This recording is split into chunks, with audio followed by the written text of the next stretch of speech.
friend of mine helped me get a job in the elevator business. I sold elevators. 6 years through elevators, I ended up taking a job with a medical distributor.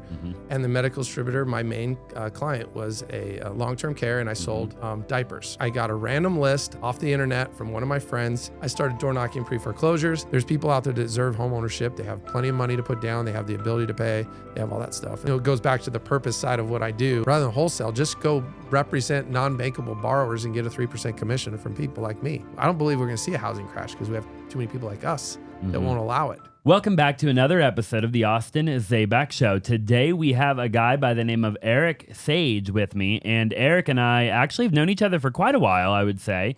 I actually met Eric through his parents owning an ATM portfolio, and your friends, we got some mutual friends kind of back in the day when I was in the ATM business. But what you're actually known for is or at least what I feel like you're known for, maybe you can correct me if I'm wrong, is the creative finance real estate kind of thing. And you're wearing it on your shirt. You've got the leanlord on your shirt, which I'm excited to talk about that. I feel like there's not that many people talking about that, so I can't wait to jump in. You own roughly 100 properties, give or take right now. We're talking before the show. And man, I'm just honored, and I really appreciate you being on the show. Yeah, thanks for having me. I appreciate it. Yeah, so obviously you've been in the real estate business. You were, I think from if I remember correctly, you were door knocking and wholesaling, and now you've built this nice team with you, and you're crushing it. So it's fun to hang out here. Yeah, I appreciate that, man. Yeah, I've been my first mentor was Cody Sperber, and then Torsten, which I don't know if you know Torsten or not, but he was one of Cody's guys. I've been doing this since 2004 in Phoenix, so I know everybody. Yeah. And then I got linked up, with Josiah and Jamil and everybody way back. Way before Keegley, Yeah. And anyway, so I've been around the block, but I'm excited to dive into everything that you have to offer, and obviously, to talk to the audience and anybody watching or listening, because I think I haven't actually interviewed. I had Cody Barton on the show yesterday, which is cool. Pace's partner. So I used to live with Cody Barton back in the day, and I've known him forever. We did multi-level marketing together. When I was like 18, and maybe even a little younger. I don't even think I was legally allowed to do the multi-level, but. But anyways, so I appreciate you being here, man. For anybody watching that might not know you, catch me up to speed a little bit. Like you say, you got into real estate in 2004. What led up to that? Like, where were you doing before that, and why did you get into real estate? No, great question. So basically, my dream in life from the time I was probably 14 years old was to be a professional golfer. Okay. So I grew up in a small town in Arizona, Yuma, Arizona. So it's between Phoenix and San Diego.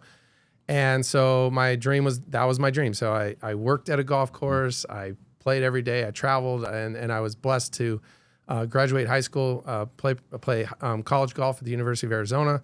And then when I graduated the University of Arizona, this is kind of cool because it kind of goes back to doing mailers, okay? And what I've done in the real estate business. Well, my first mailer was I took my country club directory, and I mailed everyone in the country club directory and says, I want to be a professional golfer. They kind of knew who I was and a little bit of background for me. And I sent out a mailer, and I set up a syndication for a 3-year deal, and I raised $150,000 in about 3 months. Wow! So I had 6 months prior to graduating college, and I knew this was what I wanted to do. So I put a plan, I put a little outline, and back in 1996, 97, the internet and all the things that we have today wasn't right there. So I put a little outline, and that was my first job out of college. And so, but during college I worked, I was always hustling. I was always trying to figure it out. And so I was blessed to be able to play professional golf for about 3 years. I retired because I didn't, honestly, I just didn't, I was good. I was a blessing that I was able to do it. I got to travel the world. I made a little bit of money. My investors got paid back, and I moved on to the next deal. But so fast forward to corporate America, proximity, friend of mine helped me get a job in the elevator business. I sold elevators. 6 years through elevators, I ended up taking a job with a medical distributor. And the medical distributor, my main client, was a long-term care, and I sold diapers. That was my main product that I sold. And so when I quit the elevator job and when I started the diaper salesman job, I started door knocking pre-foreclosures. And I got a random list off the internet from one of my friends that I played golf with, and he actually played professional golf, and he's never been employed with anybody. He was always self-employed. He always figured it out. And he told me about this list. I door knocked a property in my area in Tempe, and my very first door that I knocked. So my plan was I worked the medical distribution job till 3 o'clock.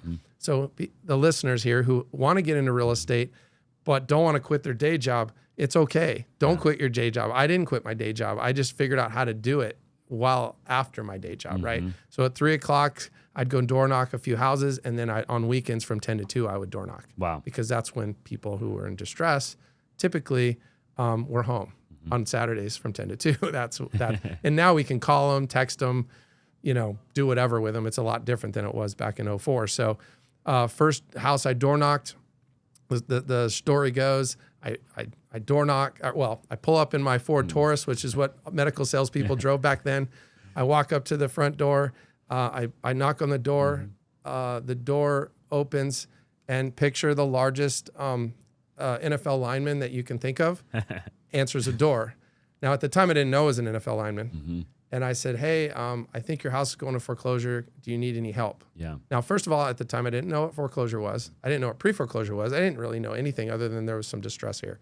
He goes, I got it taken care of, which is a typical answer for most people in distress. And he slammed the door. I said, okay. So I'll go back to my Taurus.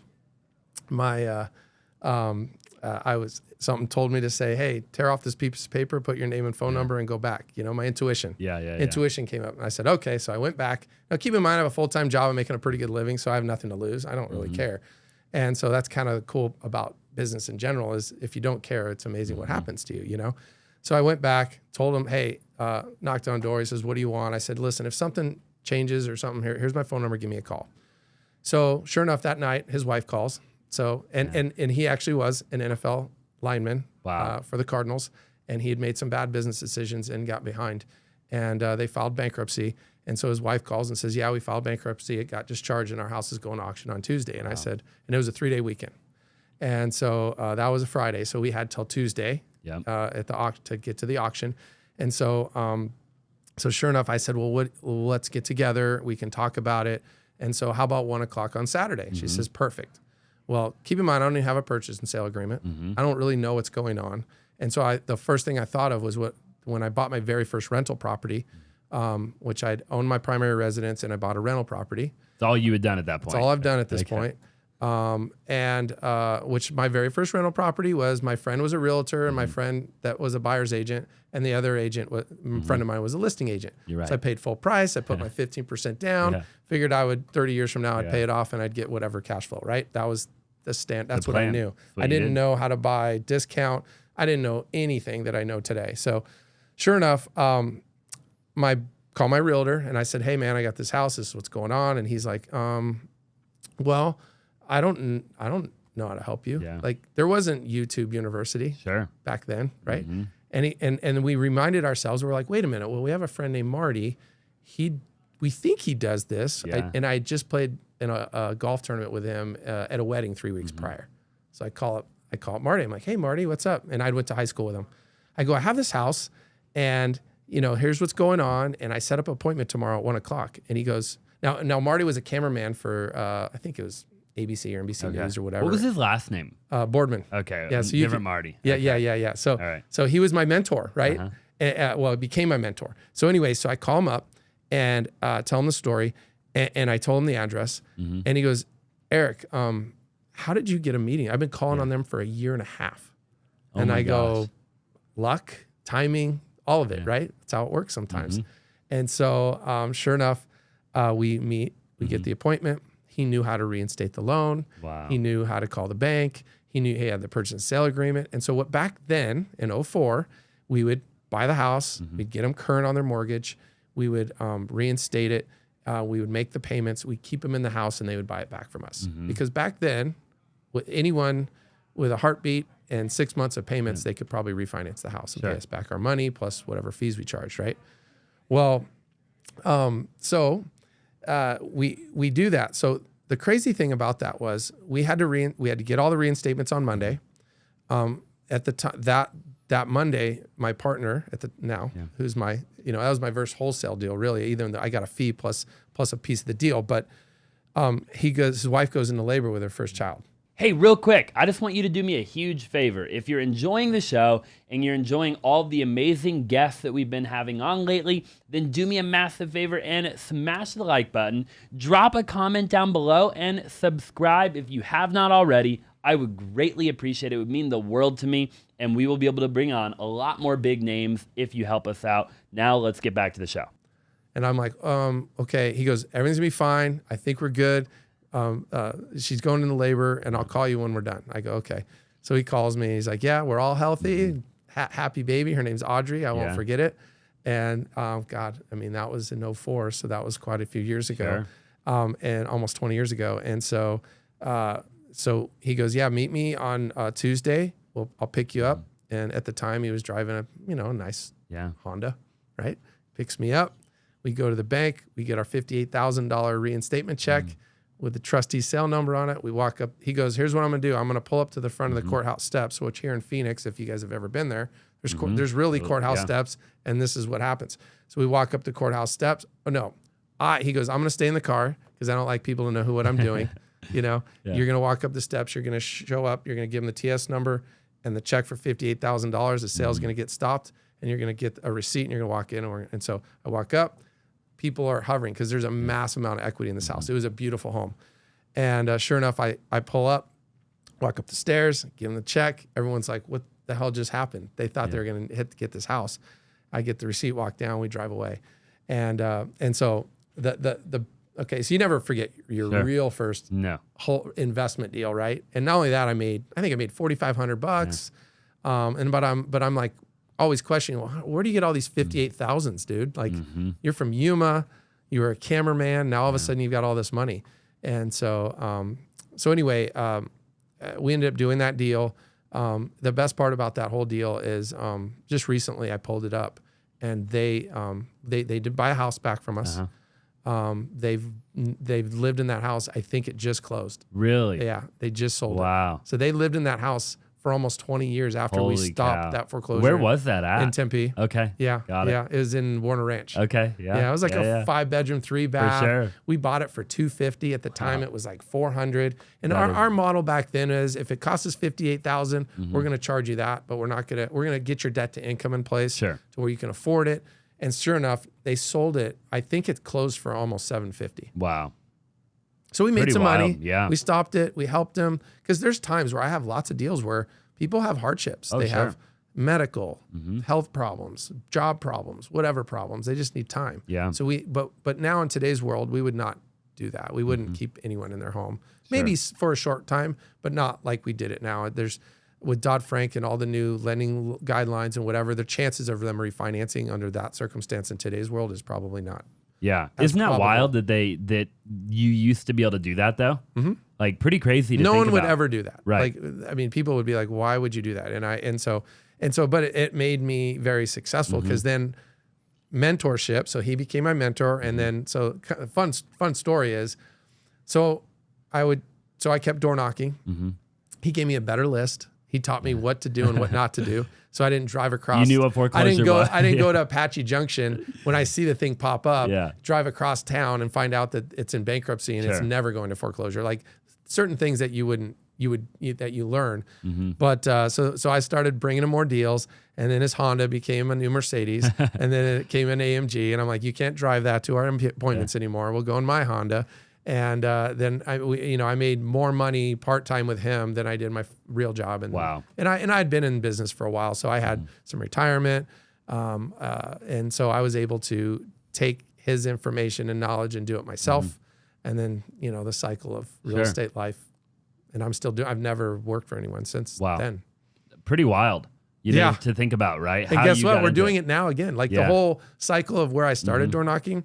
The best part now is we get to take over 30-year fixed mortgages that don't have variable rates. Right. The whole game is totally changed. It is. Yeah. I love that. Yeah. So at that point, you weren't trying to get into creative real estate. Like you just fell into it. I was doing sub 2 before sub 2 was sub 2. Right. Yeah. Because does that make sense? Oh, I was a sub 2. I reinstated, kept the mortgage in place, fixed their credit. They bought it back, and that was it. But nobody was talking about that at that point. No. Right? No. Yeah. So where did he learn it from? Did you ever ask him like how he got the knowledge? I'm sure he had a mentor. Yeah. I don't remember exactly, but because going back to like, how do you come up with all these 58,000s? Well, and it's what I do now. I do the same thing because we call it the entry fee. Sure. Well, how do you get 30s and 20s and 50s to, I borrow it, and I borrow it from a lot of retirement people, a lot of, we were talking about my parents, people that are now selling companies. They don't want to be in the stock market. Right. They want a safe, nice, cool return secured to real estate. And we put and we borrow it, and then we arbitrage it. I mean, that's the play now. The best part now versus then is it's predictable because our debt that we take over is fixed. Sure. Like we know, right? The biggest asset in today's world is people's loans. 100%. Yeah. Especially now more than ever, right? Because now, like at the time of making the video, we're, like now that interest rates have gone up, right? You're taking over their loan at 3%. Or 2.5% or 3.5% or whatever. It's not 8% or 7.5%, right? Yep. So now more than ever, I think people need the creative, right? I think, at least in their tool belt. I mean, even us, are you familiar with Brandon Simmons? Yeah. Okay. Yeah. So, Brandon's been in our office a couple times over the last, few months or what have you. And he'll come in from time to time and just kind of train our team or help train our team, right? Yep. And, sometimes people need to hear it from a different person, right? Instead of hearing it from me or one of my partners, you bring in an outside guy and they say the same thing you've been saying, and it all of a sudden, but they're all doing, like, I guess to add that to your tool belt, and I really want to like drill that into the audience, anybody watching, right? Yeah. Because wholesaling is great, and we wholesale a ton of houses, right? But at the end of the day, you really need to have multiple tools in your tool belt, 100%. And I feel like you've gotten phenomenal at that over the years. Yeah, and one of the things that one of my niches, why lien lord versus landlord is, and I'm actually, there's quite a few people in our market here that are like, Eric, why wouldn't I just go buy a house in Maryville? Sure. So Maryville is a central, like a West Phoenix location, medium to low income housing out there. When I can rent for $2,300 and buy it for $275 right Sure. now because the market's coming down, or I can sell it for $2,700 a month for $350,000, and how does that? And I have that $2,300. There's expenses. My $2,800 or $2,700 has no expenses. Very predictable. So there's a conversations I'm having with a lot of landlords now that going, well, wait a minute, maybe. So rather than have 50 houses, I can have 500 loans. What's better? Because why do banks have millions and millions of loans? Because they're not owners. They control versus own, right? Sure. And I really want to dive into that because it's a world that I actually don't understand that well. Yeah. The leanlord world, right? I've heard about it, but I don't really understand it well. So walk me through the journey then. So you start to do these, you get in the world of creative, right? Like, what was that evolution like? Like, did you go from, you obviously figured out how to borrow the money. You talk about like borrowing the 58Ks, right? And I think that'll be really valuable for the listener, understanding, hey, I don't necessarily need to have the cash. Yeah. Like, there's a way to put that deal together without having the cash. So I guess walk me through that evolution to, then obviously how you got to where you're at now. So from that first deal to now. Yeah. So my mentor, obviously, at the time, I found out where he was getting his money. He was getting it from people's IRA accounts, their 401ks, and then private investors that wanted a second lien, and at the time we were paying 18% interest. Wow. And making money. Yeah. Because think about it, I had an 18% partner versus a 50-50 partner. Sure. So what I did is I found self-directed IRAs, companies, custodians. There's one not far from here, Vantage. And so what I started doing is I would go to Vantage, and there's custodians all over the country now, and you can do podcasts, and you can do interviews, and you can do webinars, and you can just provide value to their community. And so what I did is they don't like to identify or say go to this person because they have a fiduciary responsibility with their clients, but they like educators. Sure. So what I would do is I would go to their intermediate and beginner courses, and I was a client because when I quit my job, I took my a couple $100,000 and self-directed it into that company, and then I could go use it and lend it and invest in it, right? So that's what I did. But then I would go and I said, hey, can I teach a course? So what I started doing first is I go to the beginner class, and JP Dada he runs the place, and he'd see me sitting in the back with, there'd be 15, 20 people in there. Yeah. And at the end of the meeting, they would be like, well, what do you do? And I go, well, this is what I do. I buy pre-foreclosures. I reinstate loans, and I keep people in their homes, and then I do a deal, and I borrow money to do it. And how about I teach you how to do it? And most people will be like, I don't want to be, I'll just give you the money. Sure. And so then I started going to the intermediate courses and the same conversation. And then they asked me to teach how to do lease purchases, basically pre-foreclosure bailout lease purchases. Right. And so I would teach it. And then at the end, people would be like, I'm not going to do it. I'm busy. I'm 65 years old. I'm still working, but I have $1 million in my retirement account. Sure. And so I'll just, if you're going to give me X amount of return secured to, valuable real estate and the loan to value's there and everything you talked about, I'll just lend you the money. Right. And so that's how I raised all my money. And then, just recently, gosh, I had a guy, I don't know, 2005, 2006. I paid him off. I've just paid him off on one loan. Yeah. Well, because I was able to get cheaper money, right? And so, but 2007 comes along, and I had 70 plus properties, variable interest rates, market crash. My goal at the time was 20 million. So fast forward, 20 million in real estate, 10 million worth of debt, hit my goal. But the 20 million in real estate, when market crashed, went to 5 million and 10 million in debt. So the math was not Mathing. right. And so I had to make a decision. What do I do? And I was blessed to not have to file bankruptcy. I figured it out. I pivoted to short sales. So I went from pre-foreclosures to I was a landlord and I was flipping, but then market crashed, and then I figured out the people I was door knocking and my team didn't have equity. And today I know there's still what is it, 40 some percent, I don't know the exact number, are free and clear houses, even back then. So there was still opportunity. I just didn't know it at the time. So then I was like, well, someone has to help those people out of foreclosure. Sure. And so I started a foreclosure, a short sale company, and a loss mitigation company, and then went through that cycle. And then the market got down to a real low level, and all the people I was helping, I would just buy all their houses. Yeah. Rather than short sale, flip, and all the things that we were doing back then, I would just buy them all. And so I built up my portfolio again, settled all the debt that I had created. And, just keep going through cycles, right? And try to have really low overhead. My thing, I'm a lifestyle entrepreneur. I love to travel with my kids and my family. And that was my thing, Yeah, I love that too. Yeah, really cool. How were you able to be so nimble, right? Like, I think people, they get really good at one thing, and then something happens in the market goes south, bad news, bear, whatever.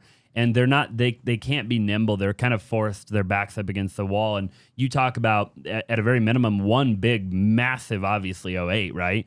Market cycle that a lot of people didn't survive, right? And they still haven't recovered, How, like, in the moment, like, how were you talk about being blessed and being able to be nimble, but like, logistically, like, was it just keeping an open mind and being open to different solutions, or what was it that allowed you to kind of be nimble and move and say, okay, I'm going to go over here, I'm going to fix the problem by doing this. I'm not just going to let my $20 million that's now worth $5 million just go into the wind and give up. I'm going to actually figure it out. Like, what allowed you to be able to do that? Well, number one is I had a lot of private debt. And so there was a period of time in the 04 to 06 range where I would show up to the Wells Fargo and they'd be like, hey, Mr. Sage, how are you today? And I'm like, I'm doing great.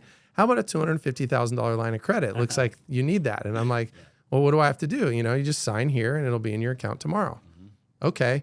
And so that's what happened. So I had I had big lines of credit. That's how I operated my business.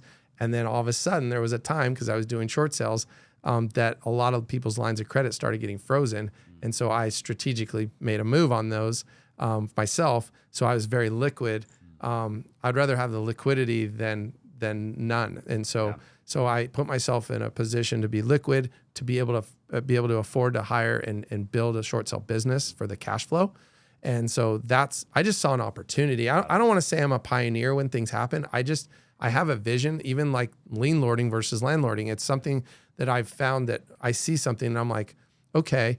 And and you're an action taker. A lot of people in our industry are probably a little more action takers than me, and then might have taken it to a whole nother level. You know, our good buddy Pace, like, Sure. you know, we talked to, he's just an amazing person, an amazing action taker, but I've did it at the level that I was comfortable with. And so for me to be nimble, I was blessed to have money.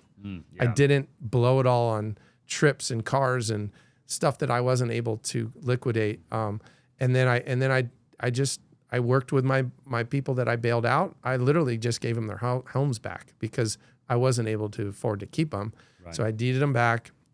The other strategy was they owed me money. Yeah. So I just put liens on the properties and said, pay me back when the house sells or you refinance. And so, I mean, literally 11 years later, I just had one pay me off. Wow. It was like a $70,000 payoff. I didn't even know. I knew it was out there because it leaned. That's the best part about real estate. If you lien the property and then I get a payoff and it was a blessing for them because their mortgage was still in place. They never refinanced it. And then I think they had to sell or their season where they were in distress completely changed. They're very successful now. And they're like, wow, that $30,000 loan is now 70. And I'm like, yeah, but your house is worth 500. And at the time it was worth 2. So it's a win. And they're like, yeah, you're right. Thank you, Eric.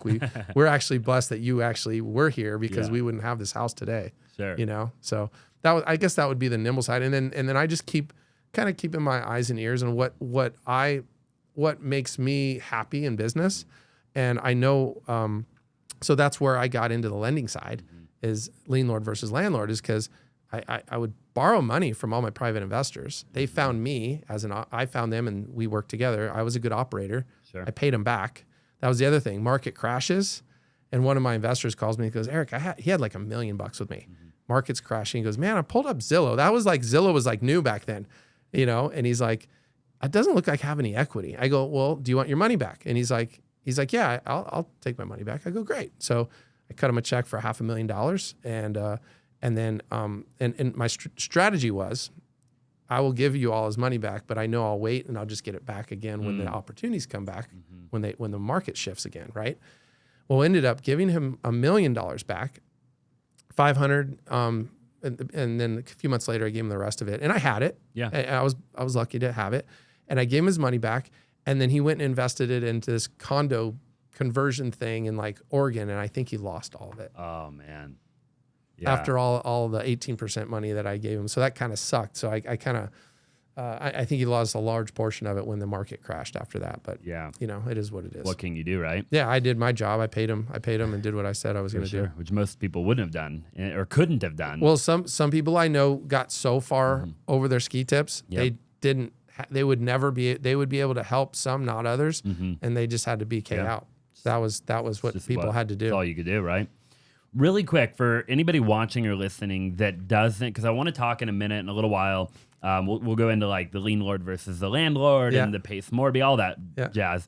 For somebody who's watching or listening, for some reason they don't know what a subject to is. Yeah. Hey there, thank you for tuning into the content of this channel. Since you're here real quick, you know I'm a real estate guy, right? I've been wholesaling real estate since 2014, and that's about a decade, right? And I've done a little over 2,000 wholesale deals all over the country in that time.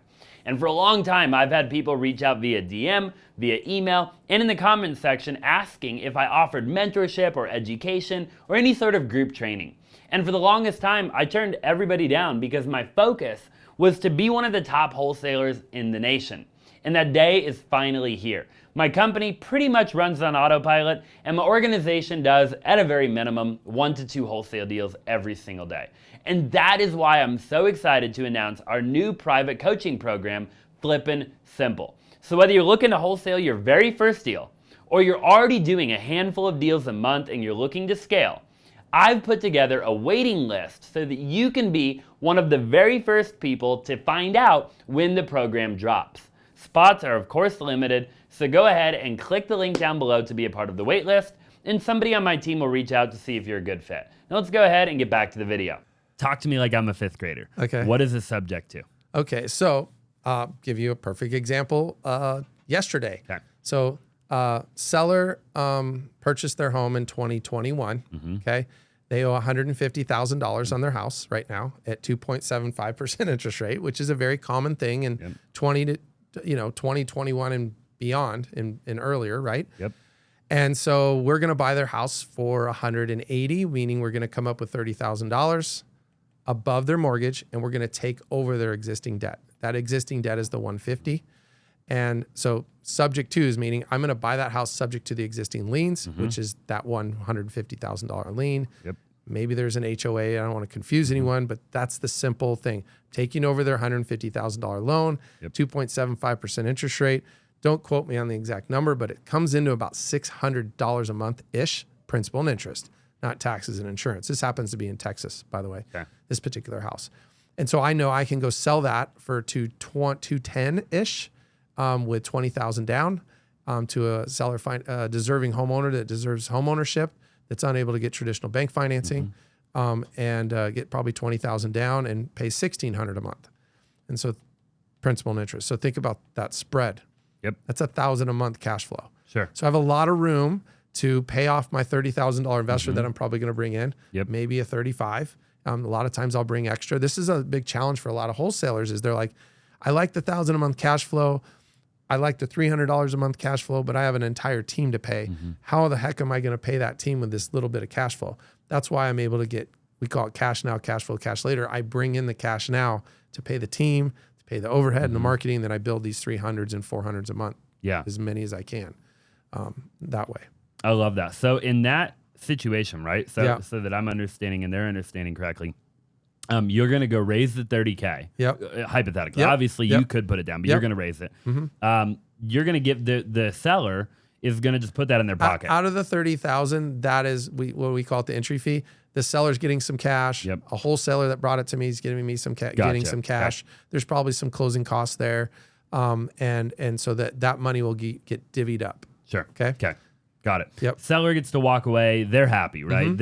Maybe they're in a bad situation. Was this a real example here? That's a real example. What was this? Do you know the situation of the seller? There's circumstances. I think they bought this house and had to move. And I don't think it was a divorce or anything. Job, maybe. They moved to Texas and now they need to move to like Chicago or something. I think that's a circumstance. It's from a wholesaler. So honestly, don't truly care. Just as long as they do what I say and I'm able to get my documents in place. And I'm really open with sellers. I'm taking over your payment. And a lot of times this particular deal has so much spread. I'll give them some income on it. So like my motto is cash now, cash flow, cash later. I want to give the seller cash now, cash flow, cash later. And so I want to structure in a way to where it's a win for all of us. And there's, look at that deal. That's just one. That's just an example. What hypothetically would they get a month, like $100, $200 a month, or what do you think? It's whatever makes sense. You know, I have deals right now where I've had for 7 or 8 years. This seller wasn't able to keep the house and was moving to retirement home. He's on his next season. And so he had a great mortgage. And so I give him $150 a month. He's so happy. I have people I give $200 a month. There are people I don't give them anything. I really like to give them something. Because if you create, when you talk about subject to, wraps and all this stuff, we can go into a little more detail on that. But I want the seller to have, I want them to be the lender and I'll give them a little bit of income. Sometimes I'll give them income until it's paid off, but then I benefit on the amortization pay down. So really I'm making, like that particular deal, I bet you're probably getting $300 a month on the pay down. But I'm only paying $150. You know what I mean? I do. So the math starts to be really good. And you turn around for $210 in this situation, right? And you sell that to a retail buyer. That's right. For $210. Right. And that's what I love about the creative world, right? And the retail buyer, for whatever reason, they can't qualify for a mortgage, right? Or whatever the case might be. So I'll give you an example. So we have a house here in Phoenix right now. It's probably closed today. And that house we had as a rental and I kept it for a while. I got great debt on it.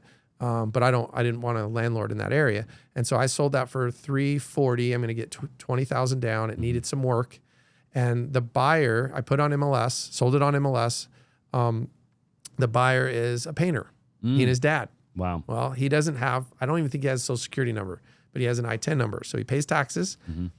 He has income.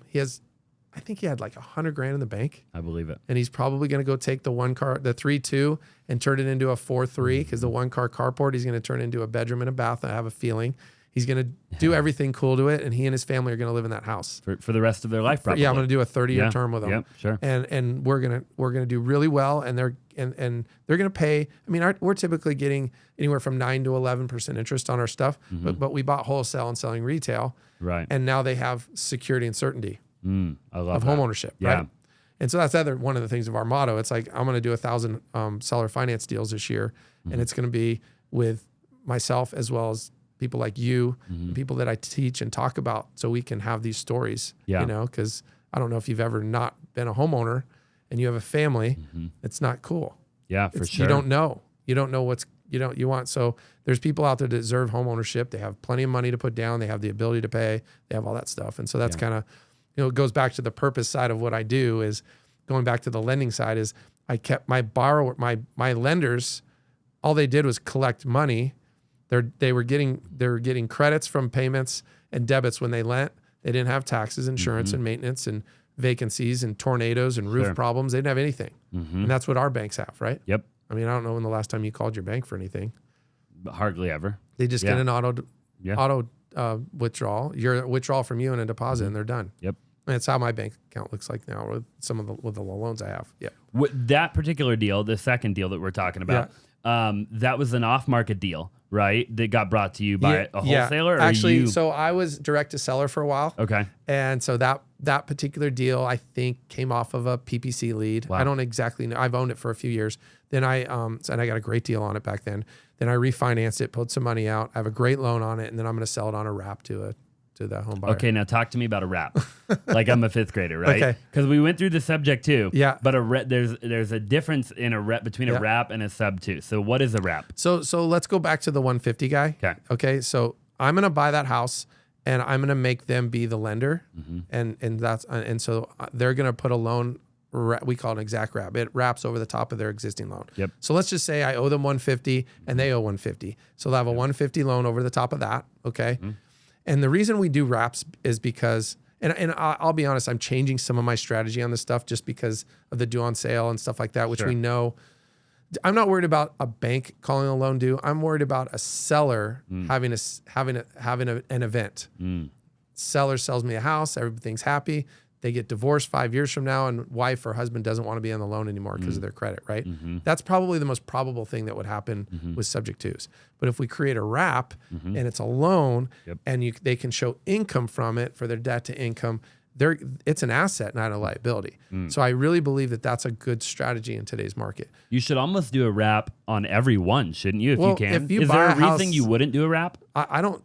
Right now, if you buy a house subject to, what's their recourse on the? They don't have any. They have none. Yeah. And so I think you're doing them a disservice by doing that. You are. And I don't think anybody does it on purpose. No.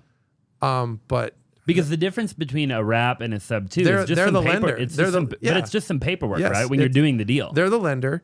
And if you default or your borrower defaults or some circumstance, life event happens, they're able to foreclose to get to protect themselves. Yeah, it's like if I go put a car in an LLC and I pay out of that LLC for I think it's a year, then it doesn't affect my personal DTI, right? Yeah, so it's kind of the same concept, right? Where it you're able to shield yourself. It's income as opposed to money going out, right? Or it's treated that way. It's an asset, not a liability. Exactly, best way to put it. So really, that is the main difference in doing a wrap versus a sub two, right? Okay. Yep. And so then the reason being that people wouldn't do a wrap is they just don't know how to do it. Do you think? I mean, I don't know. I mean, like if there's believe me, I've done it all every way. So I've done but it in today's correctly day and age, like right now, if I was doing it right now today, everything I do is I'm gonna buy on a wrap. Yep. And then I'm gonna wrap the wrap. Got it. I love that. Yeah. You're and you're doing them a service by doing that. Because think about it. So go back to those numbers: 210, 20,000 down.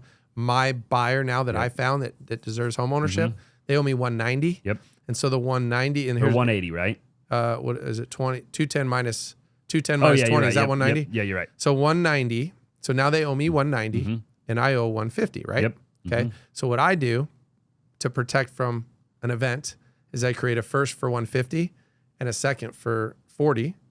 And so if there is a due on sale or an event or whatever, I'll just sell the note and pay off the lender. Because what's one of the biggest things? What would happen if somebody has a problem and the loan gets paid off? Is anyone harmed? No, No, they're not at done. all. It's Yeah. over. There's nothing to worry about Done because deal. you solved the problem. So that's why I create 2 loans so I can, if there is an event. So this particular deal, I will arbitrage it as long as I possibly can, Sure. if probably forever. And if there's an event, then I will just pay it off. I'll sell off the first loan to an investor that wants a 10% yield, and then I'll keep, instead of discounting the whole thing and losing my 40,000, I just sell one and I get to keep that free. and Which clear one would you second. sell? The 150? Okay, got it. Yeah, I'll sell Got it. And in fact, I can borrow against my 40 too if I want. So you'd bring an investor in Yep. to pay the bank off, and then pay him 10%. Let's Yeah. just say. So let's just say that 150, because keep in mind, my 210 minus 20 is 190 Yep. at 10% interest. So I'm Right. gonna have a 10% interest 150 and a 10% interest 40. So it's So just how many matching. people would want? I don't. Let's The just say- painter's paying you the say 10% already. Yeah. So Yeah. the 75% loan at 150 at 10% interest is a good investment. Sure. So are there people out there that would love to have a first lien at 150 getting paid structurally how I've underwritten the borrower, the borrower's current, they put a down payment, they're behind me. I mean, why wouldn't you want this? They would all day long. Yeah. With no risk, no issue, no others risk, with no problems. You're just a bank. Minimal risk. Yeah. Right. I would say in the grand scheme of things, obviously there's nothing with no risk, Yeah. right? But minimal. I absolutely love that kind of idea. So then, what are there any other creative strategies for the listener besides kind of the Subto when you're talking to a seller, right? Or let's just say talking to a seller. Okay. Yeah. Are there any other things that you are doing right now in today's market or that you've learned to do? We hear a lot about like people doing novations now, or are you primarily focused on doing wraps and Subtos? Yeah. So my main model now, I love taking over cheap debt, and I love the seller's carrying. I love a seller finance deal, and so let's talk about a wholesale deal that I looked at yesterday. The seller wants 320. Well, actually, the seller is the wholesaler. They want 320. So what did I do? I pulled it up. I noticed the true seller, the seller that the wholesaler went to, owes 160 from like 4 years ago. There's a high probability that that's at a very, very, very low interest rate. Sure. 3 to 4%, could be less. I don't know. So what I would do is I'd go to the seller and say, listen, I will give you a little extra if I can take over that payment. Now I'm going to have to bring in 120,000 or no, 160,000, right?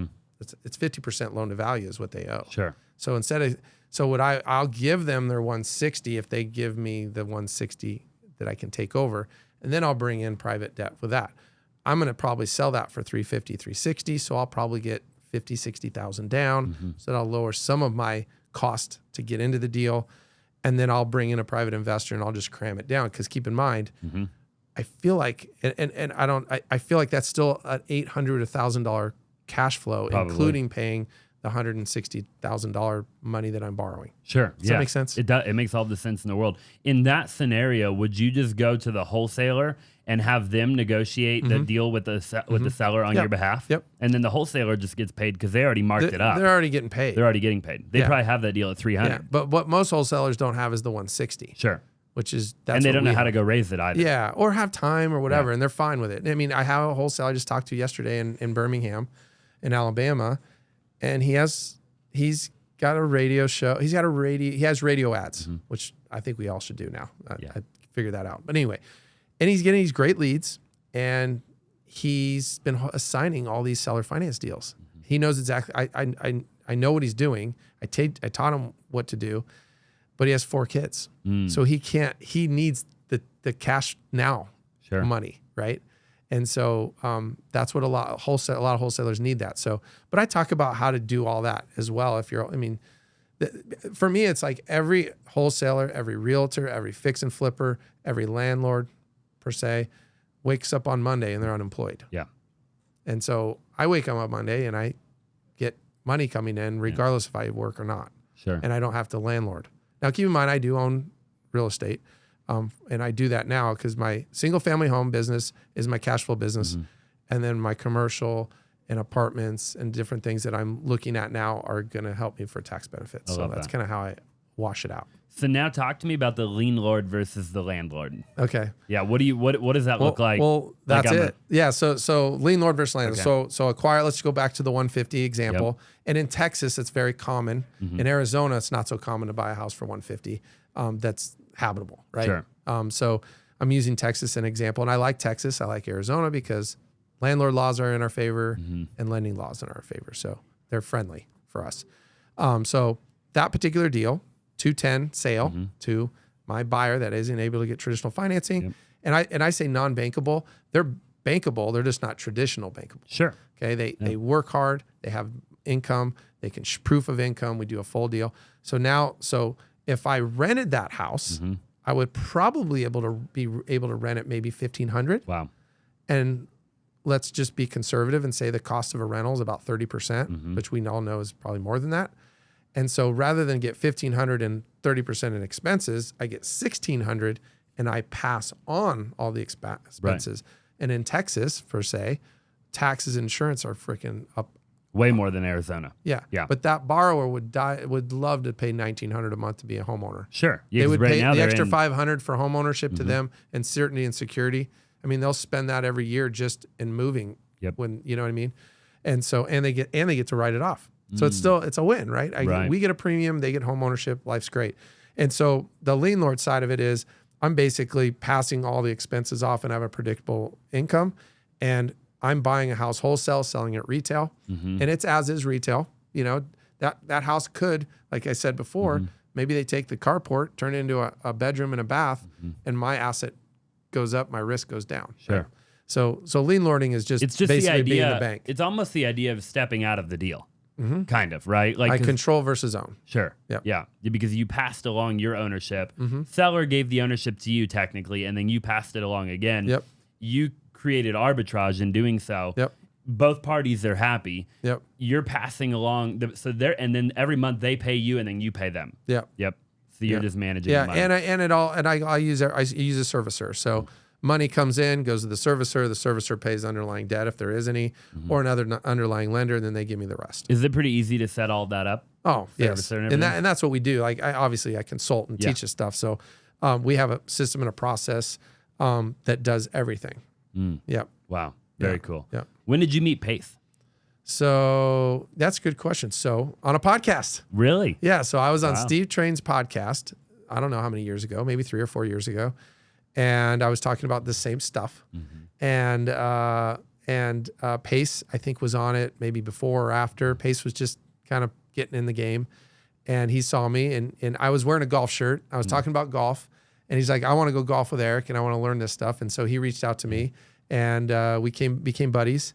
And before his crazy social media life. Yeah. And we did some deals together. And that was it. So he just wanted to learn like the creative financing side of it. And I think he's gone through different cycles of any real estate. But like you said at the beginning, this is just a tool in the toolbox, man. Sure. Some people make this their only tool. And I'm mostly, it's my only tool because I don't want to manage real estate. And I love reverse engineering it. Like I can go find 30 buyers that aren't able to get bank financing with 20% down right now if I just go and ask a realtor. Right? You can go reverse engineer it. Okay, now I have 10 people that have 50, 60,000 down. Do you think you could go find a house for them to buy? How do you I love that you brought that up. In that situation, how do you compensate the realtor for having the obviously I guess those leads to them are dead. They're not going to get paid on those people anyways. Yeah. Because they tried, they worked, they passed them off to their lender, they got declined, nothing they can do. But do you incentivize the realtor for giving you the contact information of their buyers that didn't get qualified? Sure. I give them their commission. Got it. Well, because I have a, and that's another niche. Rather than wholesale, just go represent non-bankable borrowers and get a 3% commission from people like me. Hey, real quick, I don't know if you know, but I have a totally separate YouTube channel that you probably haven't checked out before. And it's just called Austin Zaback. And I've actually started a new series on that channel where I break down wholesale deals, okay? Wholesale deals that we've done in our business. And I show you step by step how we got the deal, how we sold the deal. I break down all the numbers on the deal, and I even show you the HUD of the deal, so you know we're not playing around. Now, I don't know how long you've been following me, but I do anywhere from 1 to 2 wholesale deals every single day. And my goal is to get to 100 deal breakdowns on that YouTube channel. So definitely, if you haven't already, go check it out. I'll link it down in the description below. And without further ado, let's just go ahead and get back to the show. And the math, okay, we'll make it work, but majority of my stuff, I pay 3%. Wow. Yep. So you're saying there's so the deal world... I just sold for $340, they're getting 3% on that. They're going to make $9,000. I'm not going to make a ton of money on the net cash on that deal, but I'm in it so good that my cash flow is going to be crazy. Right. Yep. Yeah. So a guy like me could go, I run a big retail operation. We have 45 agents on our team. Every month there's people that my agents are working with that get declined, right? Yeah. And there's basically no hope for them. I mean, unfortunately, right? I mean, maybe we try to help them fix their credit. A lot of times it's just not, there's not much they can do in the immediate future. But but they have income and they have cash. Every time. They're just crushed for bankruptcy. For some reason. Whatever. Who knows? Yep. Somebody... family member used their, I mean, you just never know, right? Yep. And at that moment, there's nothing we can do for them, right? Yeah. Till now. Pass them along to you, a guy like you, though, right? But this is great for the listener, too, right? Find a guy like you or you, and you can put them into a home, right? Yeah. Yeah. Yeah, because here's the deal. I'm not a lender. Sure. They buy my houses, but I can go find them the house they want for the most part within reason. Like, I mean, I looked at a deal yesterday. It was like $650 in Mesa or Gilbert, 2.75% mortgage on it. Wow. So is that a deal? Well, yeah, because we found a buyer, one of my agents that I know, he actually contacted me and they have 140 down. Wow. So they're going to have a 510 first. And they're not structuring the way I would do it. So I'm trying to help him make sure they protect themselves, but it's still it's still an awesome opportunity. This debt that's been set the last, 15 years is worth a fortune. Yeah. And everyone wins. Like people that didn't put $1 down on their house, that is their biggest asset. And they just need to know that, So, I mean, you and I could have all sorts of great conversations on how we can help a lot of people benefit from that, Yeah. No, 1,000,000%, especially the people that, like you talked about, you gave this scenario of the guy who's just going to go into a retirement home. There's so many people out there, right? Where like, they're never going to buy again. They don't even need to be bankable. The seller doesn't need that. That scenario is a great scenario of a seller who does not ever need to be bankable again. And guess what? The majority of that demographic owns their homes free and clear. Right. So what if you could give them Seller some cash finance. now? And so give them a chunk to get into the home and give them income until they pass. Right. That's because where are they going to put it? So how about a lien on the house that they've owned for 50 years? And then maybe you structure the deal to where when they do pass, or if they do pass, the money goes to their family or something. 100% goes to their heirs, and their heirs get income. Yep. And that's a whole nother strategy in itself. So that's amazing. What's the percentage of deals that you do where the seller has the house paid off versus there's a mortgage and you have to do the wrap and the Subto, would you say? I don't really know my percentages because my marketing strategy now is influence, which is talking to realtors and wholesalers. I don't have a direct to seller marketing plan anymore. Sure. Not to say that I won't. I'm just in a season of my life right now where I know what I want. I know, where I'm at. And when you have a 14, 16-year-old kids, like having, a big wholesale operation and business is not where I'm at right now. But doesn't mean I'm not going to change and go back to that. Sure. I haven't decided yet. Talk to me about radio. You mentioned radio a minute ago. Yeah. So I have, there's a guy in one of our masterminds, Tony Javier. He's a radio and TV expert. And just so happens that the guy that I was talking to in Birmingham has a nice little radio thing, which I was more TV versus radio, but he says he gets these great leads. Wow. Why not? Right. Yeah, for sure. In Birmingham in particular or anywhere? Yeah. He's in Birmingham. Yeah. Yeah. And so he's got a great business. Wow. I wonder if he can do it anywhere else, or I wonder if he had the connection that he has can. So for me, like one of my brands is Eric Buys Homes, right? EricBuysHomes.com. And so when people see Eric Buys Homes, it's a person. And then you might have, your company is a brand, but people react to both, right? Sure. And so all that stuff is, I think TV is great. I think because PPC, but it's, you have to have a good investment. I mean, PPC is expensive. Yeah. I don't want to say expensive. It's an investment. You got to be able to spend the money, just like you are with your teams here, and Sure. going direct to seller with texting and phones and direct mail, and all of it works. Just Yeah. never stop marketing. That's been my number one rule. Yeah, Doug Hopkins on the show. And I'm Oh, sure you yeah. know Doug, Yeah, yeah. yeah. And I didn't realize, I mean, I always knew he's a big TV guy, but like he turned it into like a full-blown media company. Oh, like dude. now you can go pay Doug. I mean, I don't know if anybody can do it, but we were talking about it, and he's like For his leads. and he'll either be the face if you want him to be the face. So like Ryan Pineda uses Doug, right? And I think Pineda's the actual face of the ad. There might be some where Doug is the face. So if you're going to have Doug's face or Ryan's face, what do you want? I think Doug personally. The reason being is because I could be totally wrong, but I asked Doug that, right? I said, hey, if I were to ever use you, would it be you or me? And I immediately thought him 100 times out of 100. And the reason being is I think there's something to be said about an older gentleman. He's a likable character. Yeah, an older gentleman. He mean, is. the majority of people you're going to buy their home from, they're going to be the older demographic, right? Yeah. And the older demographic doing business with the older demographic, I don't know. That's just kind of where my I like mind. it. Yeah. No, I like that. I think that's a great. I know. I didn't think of it that way, but yes, for sure. Because he'll do it for you, and then you just you pay him, and then you get the leads. You know. So pretty interesting, right? Yeah. Yeah. I mean, I love it. I mean, I love marketing. So Yeah. Talk to me about single family versus multifamily. Which one do you like better? I love single family for this purpose, right? For seller financing. I love it. And it's easy. So I put all my work on the front end, and then there's really nothing. There's nothing I can do with the house because I don't own it anymore. So I just collect, right? And so multifamily I love because I think we're having, for the listeners, if I was anybody right now, I'd be focusing heavily on raising capital right now. I would learn how to raise capital. I would tell people to get ready. I'd tell people to get on your lists and get their money ready for the opportunities that are coming down the line with multifamily, because I think that syndicators that do this on purpose, their performance were off, their estimate of repairs were off, they overpaid, their rents are off. So I think there's going to be a problem with the banks that are going to have to liquidate this stuff because when rates, the syndicators didn't think the rates were going to double.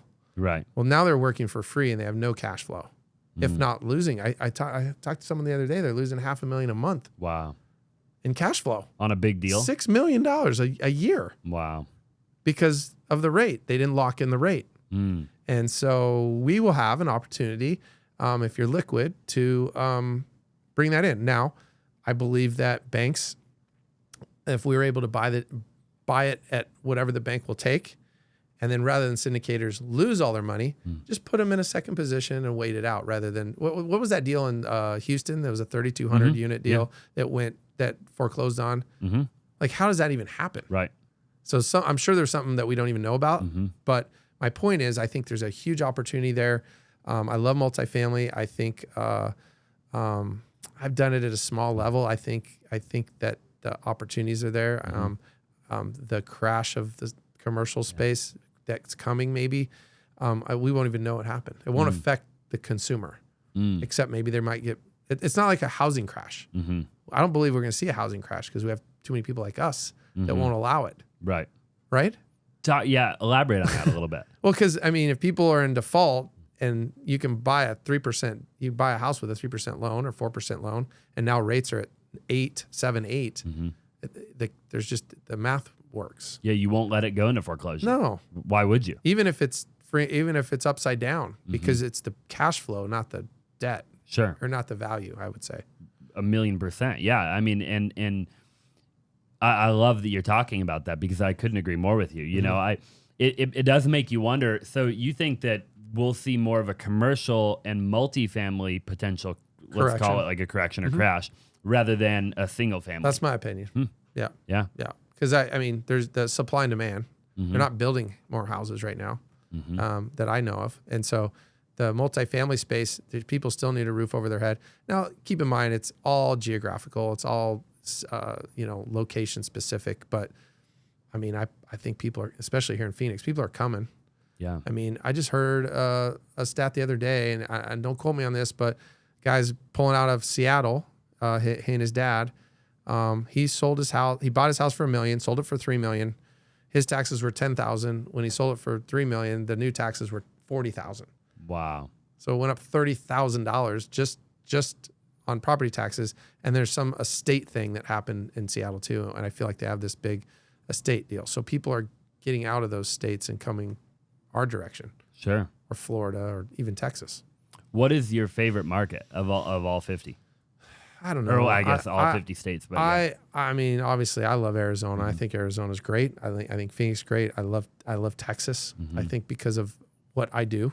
Sure. You know, I think seller financing, the demographic of borrowers, there's more than enough opportunity there forever. You know, I mean, I don't know how many millions and millions and millions of mortgages are created a year, but if I could just have one little snippet of that, I think I'm doing okay. Yeah. Yeah, I love that. Where's your favorite market? Like, is Arizona the market you own the most in? Okay. Actually, that's not true. No, because I bought some pools of loans, and so I'm in like 24 different states. Wow. And so, but Arizona the last couple of years for me was not a real great market to be in. The math just didn't work, and now it's starting to work again. So, and why is that? Just I think prices. So prices were too high, and so I'm dealing with median home price houses for my buyers, but that 500 to $1 million I think is another huge opportunity. And when we talked about your 45 agents and all the leads that come in and people that need houses, and like I said, that one in Gilbert that had 150, 160,000 down or 140,000 down.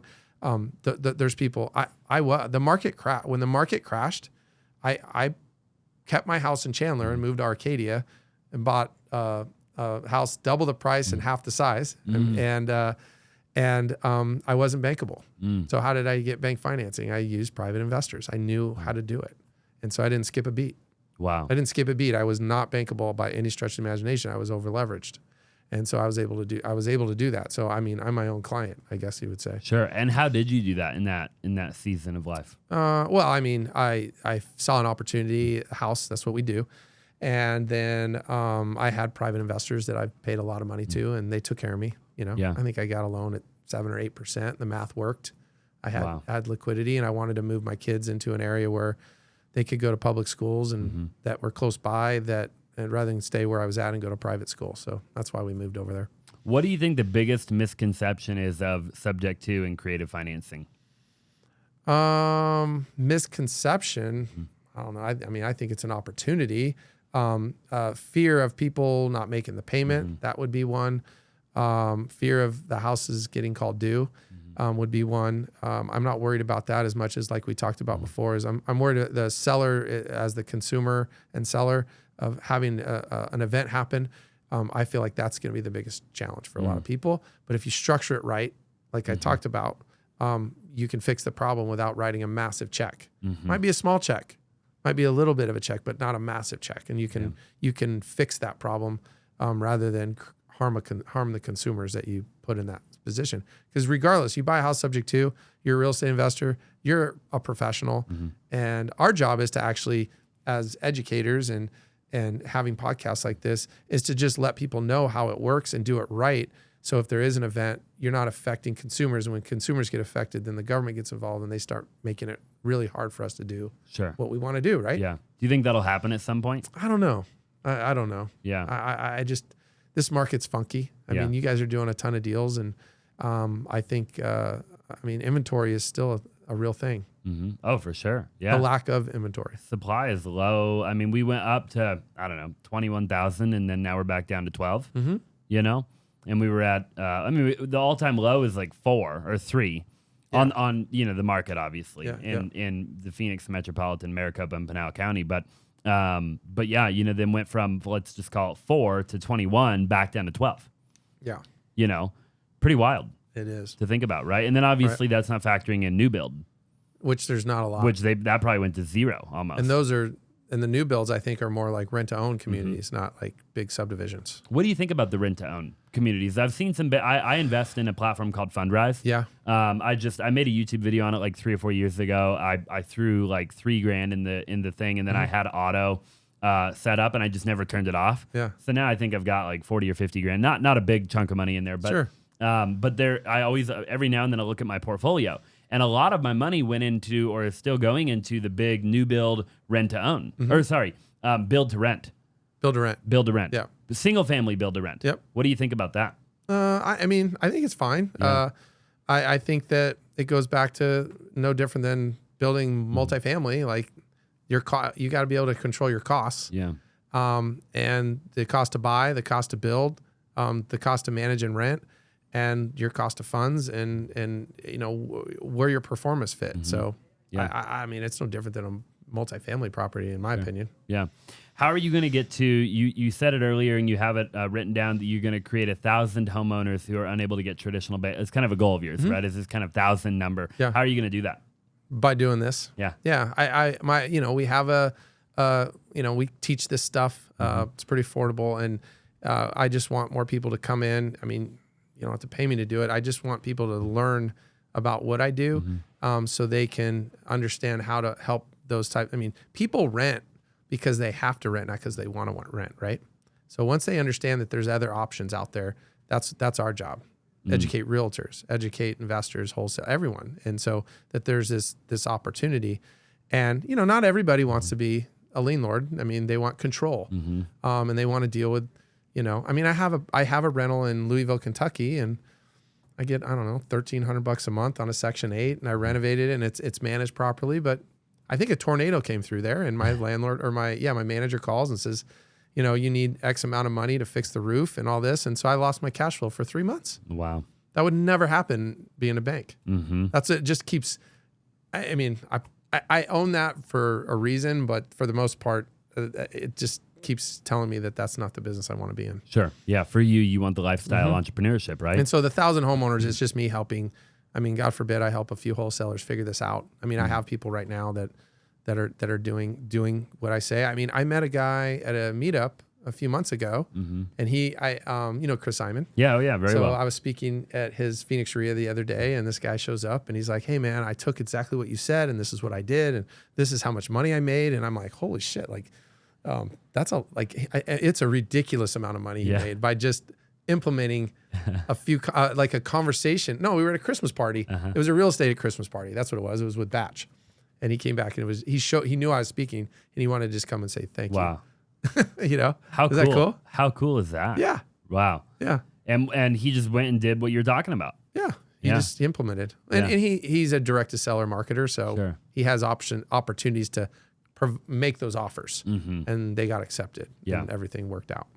How important do you think it is in the positioning of the offer when you are direct to seller? Like, I think I see a lot of people who they don't know how to talk about it on the phone, and therefore they get shut down. You know? Well, I mean, if it's, I think I understand, but you guys go in with like what, 4, 5, 6 offers?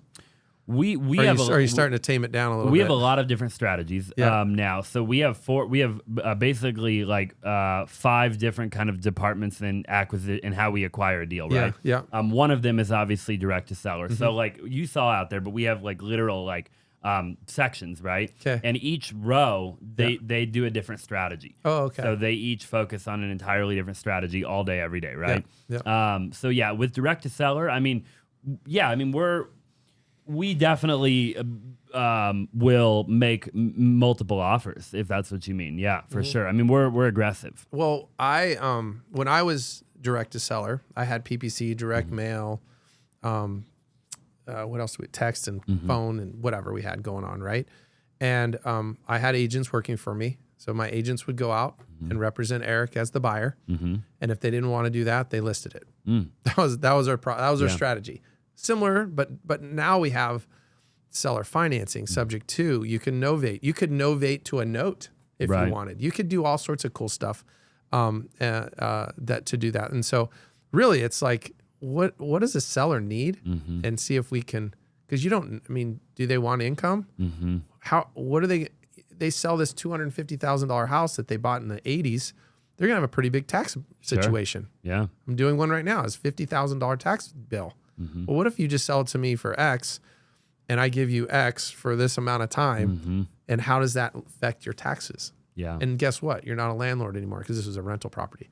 And so you start talking through that with them. It's like, what are their needs? And this is what we can provide you. It's just getting to know people. Yeah. Right. It's relationships. Yeah. Relationship. Yeah. 100% of the time. Yeah. Everyone talks about AI and all this cool stuff. You still got to talk to people. Yep. Yeah, I did a master class. We do like master classes for our team, and the last one that I taught was back to the basics, right? Yeah. And it was the idea of literally like the subject line was like automation is great, delegation is great, email, automations are phenomenal, but there's nothing better than you picking up the phone and building a relationship. Yeah, right? I mean, that's what I like to do. I like this, right? Sure. That's my thing. And so if I have everyone in the background taking care of the rest of the stuff that I create, that's good. I mean, I still, for our Creative Dealmaker Academy, I still take sales calls. Yeah. I like it. I get on a Zoom, I get to meet you face to face, and you're in Lubbock, Texas. You had 7 deals. You don't even know what the heck to do with them. Yeah. And I can help you make money, and I can make money with you. Or you can pay me and I can help you make money. That just happened to me yesterday. Wow. Actually, I bet I probably got 14 or 15 deals, just somebody reaching out to me that want to learn how to do what I do, and then we'll probably make some money together. I love that. Yeah. I mean, like I said, my season is changing. Every day my kids get older, the less stressed out I am, because hopefully I've taught them enough to be independent. Yeah. Not, everyone has this like legacy. I want to leave this legacy to my children. Well, personally for me, that's not a good business plan, because I've seen very wealthy people have very successful kids. Don't get me wrong, but I've also seen very wealthy people have kids wait for the win, and it never happens. And so that's not what I just want to give. I got a tear. I will tell you, I got a tear in my eye the other day because my 16-year-old daughter was like, "Okay, Dad, I want to get a job. She's going to be on the road soon, so be careful, everybody." And she goes, "I think I want to wait some tables, but you know what? I think I want to learn some real estate." And I'm like, "Oh my God, this is amazing." I was like, "Wow, this is so cool." I'm like, that. "Well, you can be my driver. Let's get in the car. We'll go check out some stuff." Yeah. Very cool. Like that was like, I don't know. That was a win for me this week. I love that. Kill 2 birds with 1 stone. She can learn how to drive and learn real estate at the same I'm looking. time. Right? I told her, I go, we're going to try to Subto a Tesla, so we won't have to pay for gas, and you'll have this cool car. So I was negotiating with a guy this week on a Tesla. What kind? I don't even know the big one. What is it? The X. Is it the X? Yeah. Very cool. So yeah. I'm not a huge car guy. I still drive my F-150. I mean, do my thing. But I was looking at it. I'm like, 2.5% interest on this thing. I'm like, why wouldn't you do that? Right. I was trying to explain that to the guy through text. I didn't quite get him on the phone yet, but anyway. Yeah. Sidetrack. I love that. Yeah. Talk to me about your faith and how that applies to what you do every day. So I want to talk, I'm a man of faith. You're a man of faith. Yeah. And I definitely want to hear how you integrate that into your life. Really quick, if you're a real estate agent in the state of Arizona and you're looking to join a phenomenal team, then I would love to have a conversation with you. If you're looking for an incredible culture, you're looking for lead generation, you're looking for transaction coordination, then I would love to have a conversation and see if you would be a great fit for our team, okay? So again, if you're an agent in the state of Arizona, make sure you text the number 480-418-5339, the word agent. Okay, again, 480-418-5339, the word agent. Now let's go ahead and get back to the show. Well, I mean, I go through faith. I will tell you, it's hard for me right now because my kids are they're sports. So Sundays going to church is hard when you have baseball tournaments and soccer tournaments and stuff like that. So I've been really trying to integrate that on a weekly basis. Obviously online's great. I've been to Impact. I've been to Impact. I like it. Yeah. I've been going the last couple months. Okay. I really enjoy it. And so, and then your fiance, I cyber stalked her because I was like, and then, I think you told me you guys were engaged, and then she had this song, The Miracle, on there, and it just, it's how it works, man. I love that. That's how it works. Yeah, I love that. But yeah, so I love it. I mean, my daily routine, I wake up at 4:30, and I pray. I have my gratitude, my prayers, and my abundance. That's what I do every day. I go do my thing, and then one of the things I've noticed, if it's it's not a corny thing because it's a real thing, right? And when you start doing and getting in the flow of that, the opportunities come in masses, right? And you have to know how to identify it and then know what to do and what not to do. But that's been the blessing for me, is the opportunities that come from that, Yeah. How important is that morning routine for you? I mean, it's 100%. Like Yeah. the box breathing, the breathe in 5, hold for 5, out for 5, hold for 5, in, and you do that, and you start talking about in your head, your gratitude. I mean, it's amazing how much gratitude we really have. Oh my gosh. Regardless of your situation. And then all the prayers and stuff that come out of that. And then you can't, when I talk about the prayers, and then if you're not asking for a massive abundance every day, I think you're crazy. Yeah, for sure. Right. So that's a guarantee every day. I've been doing this for 10 years. Wow. Every Very morning. Cool. Yeah. Yeah. Don't miss. You can't, I mean, even if you only have 5 minutes, you can do it. Right. Yeah. So yeah. I love that. What if in kind of conclusion here, what's one thing that you've learned that if you were to pass tomorrow, you would want to tell your kids? I would say proximity. Yeah. Get around great people. And obviously be honest. I've been very lucky because this business can be there's a lot of, I don't want to say shady characters. People don't go on American Greed to be on American Greed. It just happens. Right. And so I've been very blessed. It's probably the way I brought up honesty and take care of the people and just have freaking fun, man. I mean, that's the way I see it. So I mean, getting around really, really good people and protect yourself from that, Yeah. I love that. It burns your energy when you're around people that burn your energy. Right. So big time. Yeah. Yeah. So I love that, man. Any final thoughts that you want to share before we kind of wrap up here? Not really. I mean, we talked about a lot, Yeah. man. This has been a good podcast. I appreciate you. I'm glad we got to hang out again. I have my Instagram. It's Eric J Sage. Where can people find your coaching program? What is your coaching program called? So it's Creative Dealmaker. Okay. Creative Dealmaker Academy. You can go to creativedealmaker.com. You can go to my Instagram, Eric J Sage, which and you can find me there. Eric with a C. ERICJ Sage. Okay. Yep. Perfect. Yep. Perfect. And then the creativedealmaker.com. Yep. I love that. The Creative Dealmaker? Just creativedealmaker.com. Creativedealmaker.com. Okay. But That's if you search for Eric Sage or Eric Buys Homes. Yeah, you can go to Eric Buys Homes. Yep. Yeah. Yep. I love that. I'm surprised you got that one. I know, right? I get people that call me from Pennsylvania that a guy has Eric Buys Houses. Okay, gotcha. And I get leads. Really? Yeah, they call me. Oh my gosh. Yeah. You gotta love that. Yeah. Yeah. He probably doesn't love that. No, right? I know. He's paying for the lead. Yep. Well, hey, I appreciate you being on the show, Eric. We'll do it again, in a year or two. We'll see how much progress you've made on this 1,000 people here. Yeah. And I'm sure you'll be well on your way, if not already have achieved that goal. So I just appreciate it. Appreciate all the value that you've given everybody and just being on the show. Cool, man. Yeah, Thanks. Thank you. Hey, if you're still watching the show, do me a huge favor and drop a comment in the comment section down below what you liked, and also smash that like button, subscribe if you haven't already, and leave a 5-star review if you're listening on any other platform, and we'll see you in the next one.